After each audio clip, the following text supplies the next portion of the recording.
श्री सद्गुरु महाराज की जय। प्रातः स्मरणे अनंत श्री भूषित परमाराध्य संत सद्गुरु महर्षि मही परमहंस जी महाराज का प्रवचन। बन्नो गुरुपद कंज कृपा सिंधु नररूप हरि महामोह तम पुंज जासु वचन रवि कर्णिकर। धर्मानुरागिणी प्यारी जनता, संसार के जितने प्राणधारी हैं सबको अपना सुख बहुत पसंद है। अपने सुख को छोड़कर कोई भी आनंदित नहीं होता। सुख के लिए सभी कोशिश करते हैं, इसके लिए सभी परिश्रम करते हैं। सुख को पहचानना चाहिए। बच्चे खेल कूद में सुख समझते हैं, कुछ दिनों के बाद वे खेल कूद को छोड़ देते हैं। जिस तरह वे बचपन में खेलते हैं, या तो विद्याध्ययन करते हैं अथवा घर के कामों में लगते हैं। जवान लोग विषयों को भोगते हैं, उसमें सुख मानते हैं। उम्र बढ़ने पर फिर कुछ ज्ञान ध्यान की बात समझने लगते हैं और तब इसी में सुख मानने लगते हैं। सबको इस सुख के लिए चेष्टा करनी चाहिए। धर्म को सभी चाहते हैं, लेकिन बिना कर्म के धर्म नहीं होता। सुख के पहले थोड़ा दुख उठाना होता है। शिक्षा पाने के पहले बच्चे शिक्षा पाने में दुखी होते हैं, फिर वे सुखी होते हैं। जो विषय में सुख समझते हैं, उसके बाद जो निर्विषय सुख है, उन्हें उसको भी समझना चाहिए। इहलोक के सुख को छोड़ने से परलोक के सुख की प्राप्ति होती है। परलोक को पाने के लिए जब दत्त चित्त होते हैं, उसको पाने पर तब धीरे धीरे वे इधर के सुख को छोड़ते हैं और उधर के सुख को पाने लगते हैं। कितने यहाँ के सुख में लगे रहते हैं और परलोक के सुख का ख्याल नहीं करते। यह ठीक नहीं है। संतों ने कहा है कि परलोक सुख को भी देखो। इंद्रिय जन्य सुख को सुख कहें, यह ठीक नहीं है। भौतिक के बाद आध्यात्मिक है, इसके लिए भी यत्न करना चाहिए। जो आध्यात्मिक सुख पाने की कोशिश करता है, वही धर्मवान होता है।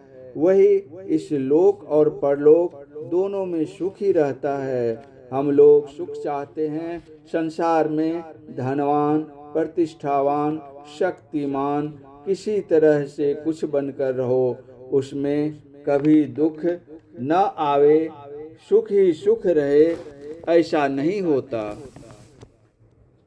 बड़े बड़े हुकूमत वाले, बड़े बड़े ज्ञानी आए, राजेश्वर आए, उन सब को सुख के साथ दुख भोगना पड़ा। श्री राम, श्री कृष्ण जैसे अवतारी पुरुषों के जीवन में भी ऐसा नहीं मालूम होता है कि उनको दुख नहीं हुआ। इसलिए परलोक के सुख की ओर देखना चाहिए। हम लोग शरीर और संसार के बंधन में पड़े हैं, इनसे छूटना चाहिए। यह शरीर स्थूल हार मांस चाम का बना हुआ है। इसकी आयु है। आयु भोग कर 100 व 50 वर्ष में ही यह शरीर छूट जाता है, लेकिन इसके छूटने से ही मुक्ति नहीं होती। जड़ के 4 शरीर होते हैं, वे सभी छूट जाएं तब मुक्ति होती है। आयु पूरी होने पर जो शरीर छूटता है, इससे मुक्ति नहीं होती है।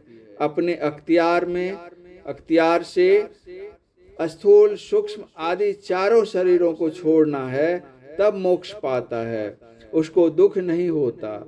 जीवन काल में जो बंधनों से छूटे होते हैं, वे जीवन मुक्त कहलाते हैं। ऐसे पुरुष भी सत्संग करते हैं। संसार में रहकर वे संसार का उपकार करते हैं। संसार में रहकर भी सुखी रहो, इसके लिए उद्यमी पुरुषार्थी बनो, डरपोक नहीं।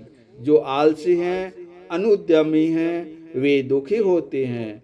जो साहसी हैं, पुरुषार्थी, उद्यमी और परिश्रमी होते हैं, वे संसार में सुखी होते हैं और परलोक का यत्न करने पर वहां भी सुख पाते हैं। रामचरितमानस में है कि श्री राम राज्य करते थे। उनकी सारी प्रजा सुखी थी, उनका राज्य बहुत अच्छा था। उन्होंने देखा कि केवल एक सुख ही हो, परलोक सुख नहीं हो तो प्रजा को अवश्य दुख होगा। इसलिए उन्होंने एक सभा की और उपदेश दिया। यद्यपि उनके गुरु भी उस सभा में थे, जो बड़े ज्ञानी थे, उस सभा में और भी बड़े बड़े ज्ञानी विद्वान भी थे। उन लोगों से नहीं कुछ कहलाकर स्वयं कहा, ऐसा क्यों?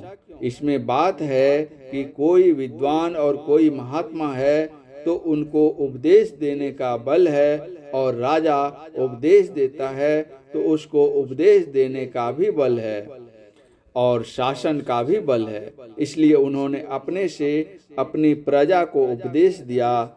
श्री राम ने जो पहली बात कही वह यह है कि बड़े भाग मानुष तनु पावा, सुर दुर्लभ सब ग्रंथ ही गावा। मनुष्य शरीर पाने वाले सभी बड़े भाग्यवान हैं, चाहे वे कोई भी कहीं के हों। एक नीच कुल का लोग अगर मोक्ष का यत्न करके उसको पाता है तो उसका सुख जैसा उनको मिलता है, उच्च वर्ग के लोग यत्न करेंगे तो उनको भी वैसा ही सुख मिलता है। आप देखते हैं कि मनुष्य ही बाघ, सिंह और हाथी को भी काबू करके नाच तमाशा करवाता है। आप जानते हैं कि आराधना के द्वारा देवताओं को भी मनुष्य वश में कर लेते हैं। इसलिए यह शरीर बहुत उत्तम है, जो कि देवताओं को भी दुर्लभ है।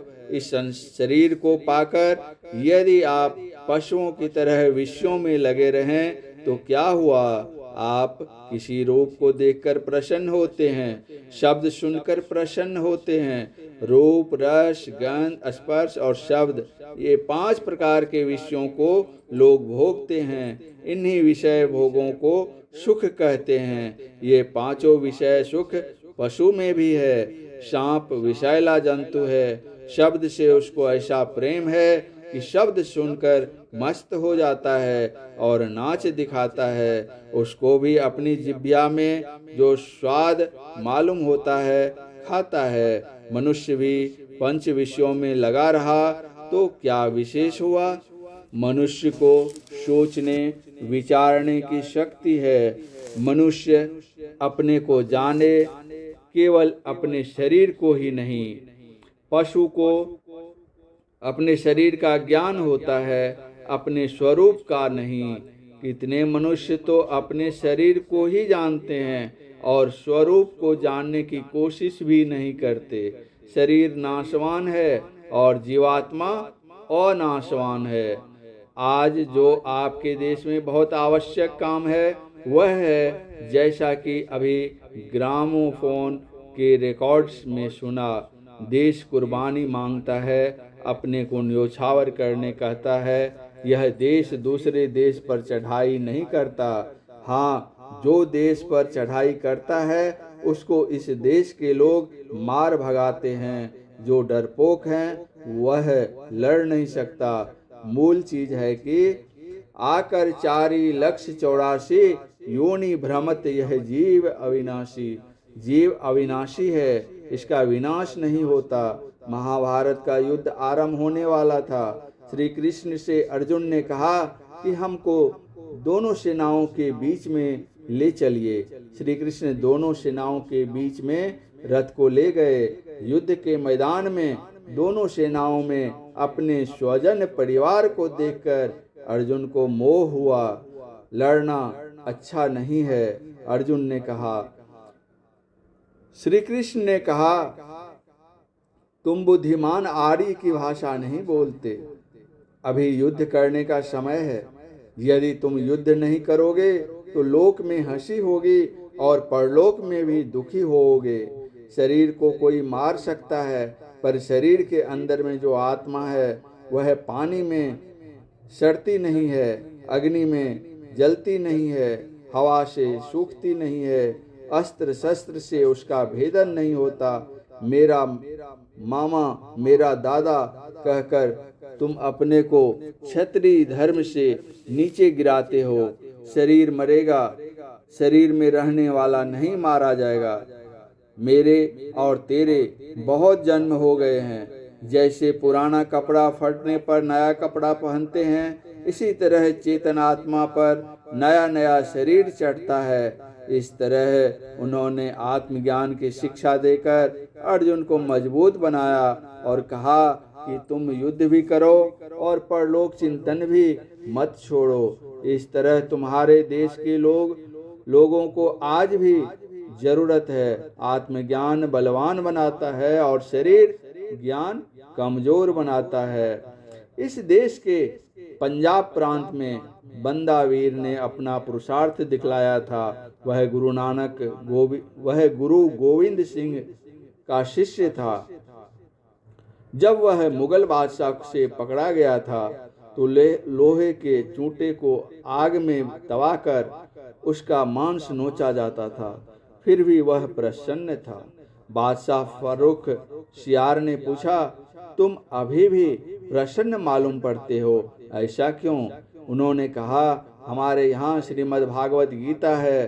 तुम मेरे शरीर को नोचते हो, मुझे नहीं नोच सकते। अध्यात्म ज्ञान के बिना आदमी घबराता है, साहसी नहीं होता है। इसलिए अध्यात्म ज्ञान होना आवश्यक है। इसीलिए श्री राम ने अध्यात्म ज्ञान का उपदेश दिया। अध्यात्म ज्ञान केवल सुनने से पूरा नहीं होता, इसके लिए साधन करना चाहिए जिससे आत्मा की पहचान हो। केवल सुनने से ज्ञान पूरा नहीं होता, पहले सुनने से, विचारने से, साधन करने से और साधन के पूर्ण होने से अंत में पूर्ण ज्ञान होता है। इसी को श्रवण, मनन, निधिध्यासन और अनुभव ज्ञान कहते हैं। इसलिए तब तक उतने मजबूत नहीं होते जब तक कि वे पहचान वाला ज्ञान प्राप्त नहीं करते। समत्व प्राप्त कर युद्ध करो।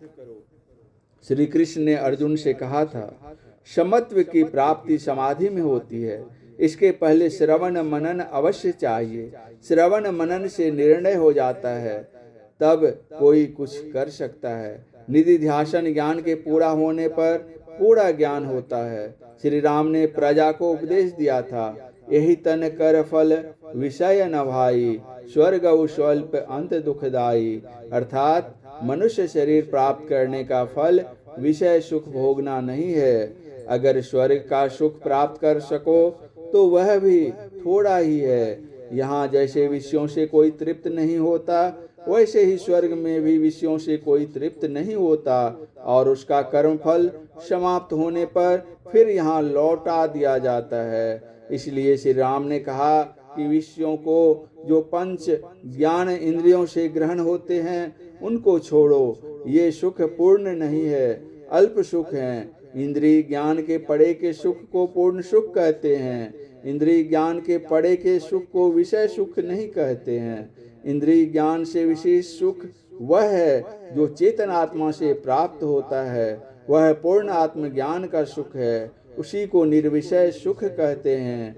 श्री राम ने इसी सुख की तरफ संकेत किया था, अर्थात नर तन कर फल निर्विषय भाई। यह इंद्रिय ज्ञान में आने योग्य नहीं है। यह तुम्हारा शरीर है। इस शरीर में उस निर्विषय सुख को पाने के लिए तुम कोशिश कर सकते हो, अन्य शरीरों में नहीं। ईश्वर की विशेष कृपा होती है तब मनुष्य शरीर मिलता है। इसमें ईश्वर की कृपा है जो तुमको आगे की ओर बढ़ाती है। मनुष्य शरीरधारी उस सुख को पा सकता है जो सुख संसार समुद्र को पार कर मिलाता है। जैसे नाव हो, नदी हो और मल्लाह नहीं हो तो उसको पार कौन लगावे। उसी तरह मनुष्य शरीर नाव है, संसार समुद्र है, इसमें सदगुरु मल्लाह है। सदगुरु उनको कहते हैं जो सद्ज्ञान जाने, उसके अनुकूल अपना आचरण करें और औरों को भी इसकी शिक्षा दीक्षा दें। मल्लाह ठीक होता है तो नाव को खतरे से बचाता है। जो इस मनुष्य शरीर रूपी नाव को चलावें वे सदगुरु मल्लाह हैं। मनुष्य शरीर रूपी नाव को ईश्वर की कृपा रूप अनुकूल वायु प्राप्त है। अब चाहिए सदगुरु। सदगुरु पहले भी थे, अब भी हैं, सदा से होते आए हैं और होते रहेंगे। शरीरधारी सद्गुरु होते हैं, उनकी जो कोई खोज करता है वह सत्संग के अंदर जाकर खोज करता है। कहीं संत महात्मा का नाम सुनता है, वहाँ जाता है, खोज करता है, तो कहीं न कहीं मिल ही जाते हैं। जो उनकी बताई हुई युक्ति से कोशिश करता है वह मोक्ष को पाता है। श्री राम ने कहा था, यह शरीर साधन का धाम और मोक्ष का द्वार है। मंदिर के बड़े बड़े छिद्रों को द्वार और छोटे छोटे छिद्रों को खिड़कियां कहते हैं। हम लोगों के शरीर में 9 बड़े बड़े छिद्र हैं, ये द्वार हैं। संत लोग कहते हैं कि 9 द्वारों में रहोगे तो संसार में भटकते रहोगे। 9 द्वारों के अतिरिक्त और भी द्वार हैं, वह बाहर में नहीं है, अंदर में है। स्वप्न में 9 द्वार से जो अंदर होते हो वह थोड़ा अंदर जाते हो, और यदि उस 10वें द्वार में जाओ तो अधिक अंदर जा सकते हो। जागृत, स्वप्न और सुषुप्ति से भी विशेष तुरी में जाओगे। स्वभावतः जैसे 9 द्वारों में लोग बरतते हैं, अर्थात उनमें आते जाते रहते हैं, वैसे ही इस 10वें में जाना नहीं होता। इसके लिए क्रिया की जाती है, तब उसमें जाना होता है, और तब श्री राम के कहे अनुकूल निर्विषय की ओर होता है। यह साधन द्वारा होता है। अपने देश में यह विद्या बहुत प्राचीन है। यही विद्या है जो सारे संसार को चकित करती है। सारे संसार में यहाँ से यह ज्ञान गया है। यह विद्या डरपोक नहीं बनाती, कमजोर को भी बलवान बनाती है। इस विद्या का जानकार किसी से डरता नहीं है। श्री राम ने यह जानकर ही प्रजा को अध्यात्म ज्ञान दिया था, और यह कि विषय सुख में लिपटकर कमजोर न हो जाए। यह विद्या कहीं खो नहीं गई है। सभी इस विद्या को जाने, करें और सीखें। अभी देश को जो जरूरत है वह यह है कि लोग साहसी बने, देश की मांग के मुताबिक देश के लिए तन, मन और धन की कुर्बानी करें। बिना आध्यात्मिक विद्या के कमजोर होंगे। शरीर के बलवान होने पर भी अध्यात्म ज्ञान के बिना मनुष्य कमजोर रहता है। आध्यात्मिक ज्ञान संसार के सुखों में लट्टू नहीं होने देता, मित भोगी बनाता है। जैसे मात्रा के मुताबिक औषधि लेते हैं, उसी तरह मात्रा के अनुकूल विषयों को लेना चाहिए, क्योंकि बिना विषय के कोई रह नहीं सकता। परम पूज्य गुरुदेव का यह प्रवचन बिहार राज्य के सहरसा, अब सुपौल जिला अंतर्गत ग्राम तुलापट्टी में दिनांक 3/4/1953 ईस्वी के सत्संग में हुआ था। श्री सद्गुरु महाराज की जय।